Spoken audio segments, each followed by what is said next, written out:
The CEO position. I'm sure many of you are thinking of two questions. Question number one, how do you get there? Question number two, how do you stay there? Today, I speak to the CEO of Sports New Zealand and the former Australian Rugby Union CEO, Raelene on the topic, protecting your castle. I got this conversation started by asking Raelene on how and where she started her career. I did a Bachelor of Commerce at Auckland University, majoring in marketing and production operations management, which is actually manufacturing, which is really when I left university, it was where I wanted to go. But I ended up working at Xerox, which was one of those, in that time, a great company, which allowed you to have enormously deep experiences. So I was there for 10 years. I did probably 5 different roles in 10 years across marketing, sales, public relations, communications, general management type roles, and then subsequently went into a couple of other big New Zealand corporates. And I think the thing about, if you think about it in the context of a sports leadership role, running a sport is quite a significant business role these days. So whilst you have all of the business elements, Rugby Australia was somewhere between 120 and 140 million dollars. So the experience that you gain out of a corporate environment about how to write a business case, how to sell a sponsorship deal, how to negotiate a broadcast deal, how to think about HR, communication issues, recruiting people, building good teams, running a P&L with the finance capabilities. Those are all the realities of being what a chief executive of a sport looks like. So it's great to be able to identify a talented athlete or know how to deal with a difficult coach. But in reality, your sole responsibility is running a very relatively large business. So the experience that you bring out of those corporate environments is incredibly valuable when you go into the sporting mix. Speaking of sports, you ran the Canterbury Bulldogs Rugby League Club from 2013 to 2017. Tell us about that job. So it was an amazing club that had deep history, had been one of the sort of early clubs into the NRL as it is now. So it had great history, it had great success on the field, it had a fan base that was deeply passionate, from a part of Sydney that was widely multicultural.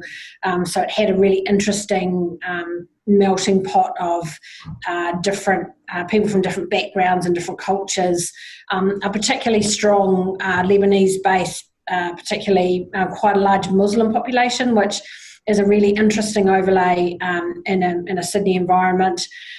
So it was a bit steep learning curve to get my head around a lot of those different cultures, which some of whom I hadn't experienced before.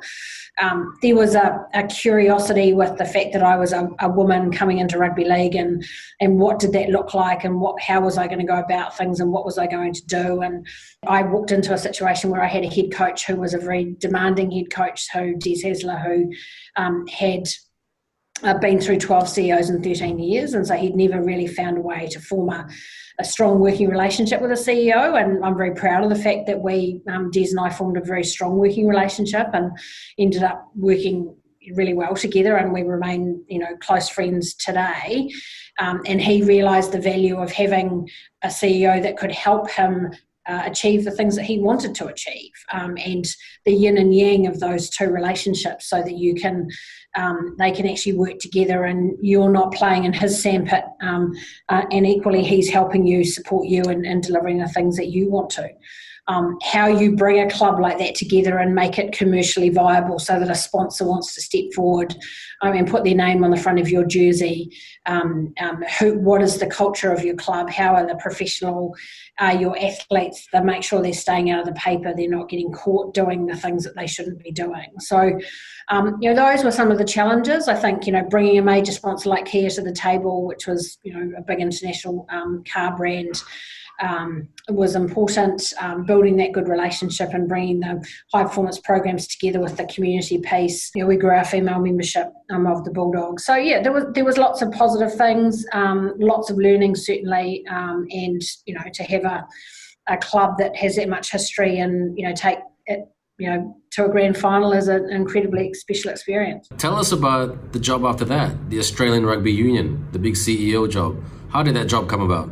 Yeah, well, I resigned from the Bulldogs. I had a couple of months off, and then I was thinking about what my next career step was, and this job got advertised. It appealed to me because it's rugby's a truly international sport. It's the third biggest sporting event in the world. The Wallabies have such a great legacy of having won 2 World Cups, and they are a real player on the world rugby landscape.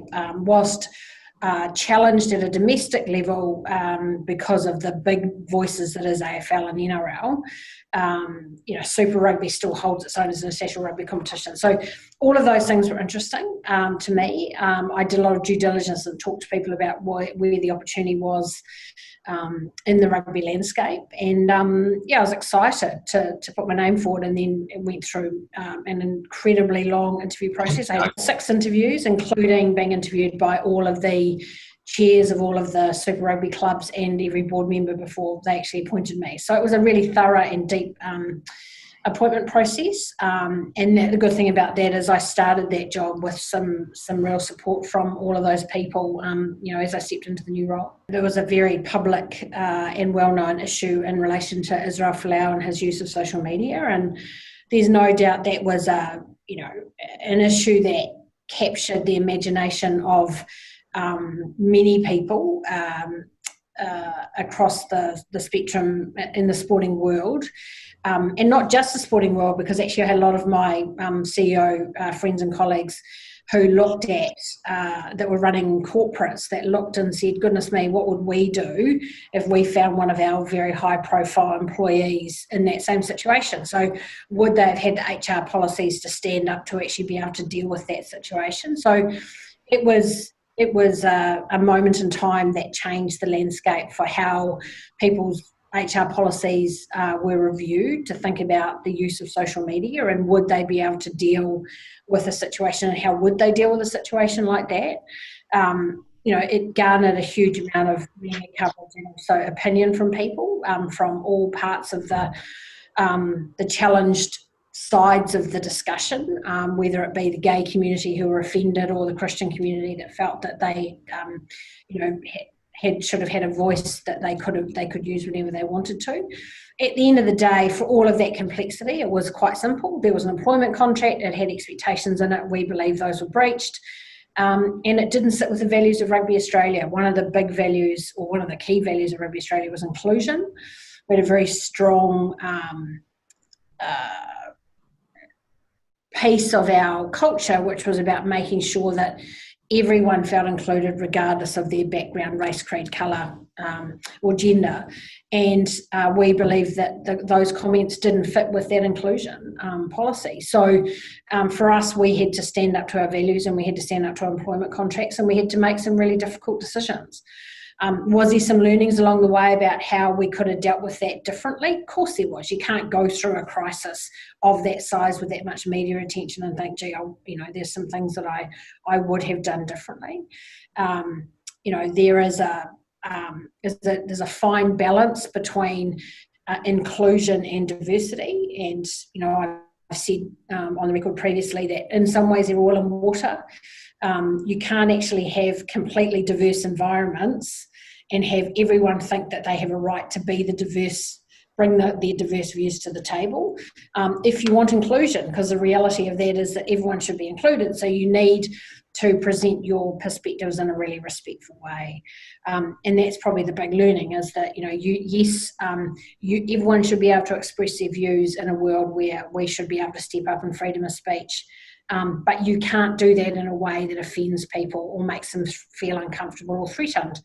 And that was a big learning, I think, certainly for the sporting landscape, and a very big learning for a lot of the other corporates in Australia as well. Let me paint you a picture, and you know this picture very, very well, and tell us about the learnings of handling it and sort of moving forward, and how to turn the noise down. The Australian rugby team has just lost to England in the 2019 Rugby World Cup, arch rivals. Michael Czechia has come out and said, I've never met Raelene Castle before, or our interactions are very limited. He either said one or the other. Okay, not everybody, a lot of people, like you said, through the media, is saying that you should take full accountability. and sponsors are asking questions. Why are the Wallabies not performing like the Wallabies of old, of 1991 and 1999? So again, knowledge sharing.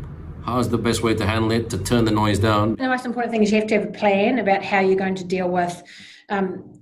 So we call it what if scenario planning. Is what if you get knocked out in the quarterfinals at the Rugby World Cup? What if you win the Rugby World Cup? So thinking about the options that you've got depending on the outcomes of a Rugby World Cup, knowing that you'll have, if you get knocked out early, there's going to be significant criticism. You've got a coach whose contract's coming to the end. What might a replacement strategy be for that person? Who have you got lined up? Have you got a process in place to appoint a new head coach? How do you deal with the media so you're accessible and you can show that you are stepping up and have a plan in place that you can communicate as much and as deeply as you possibly can. That takes the heat out of a lot of the conversation.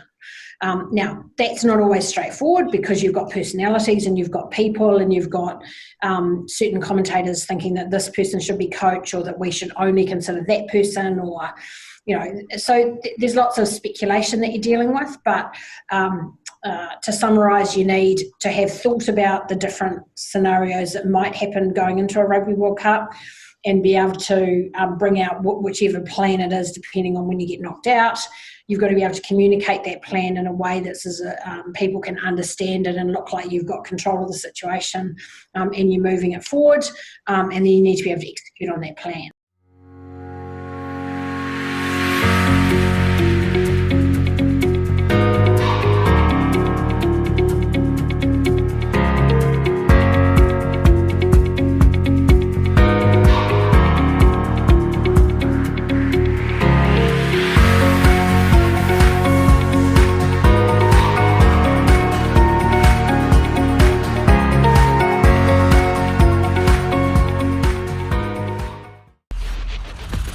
Spaghetti, the marshmallows.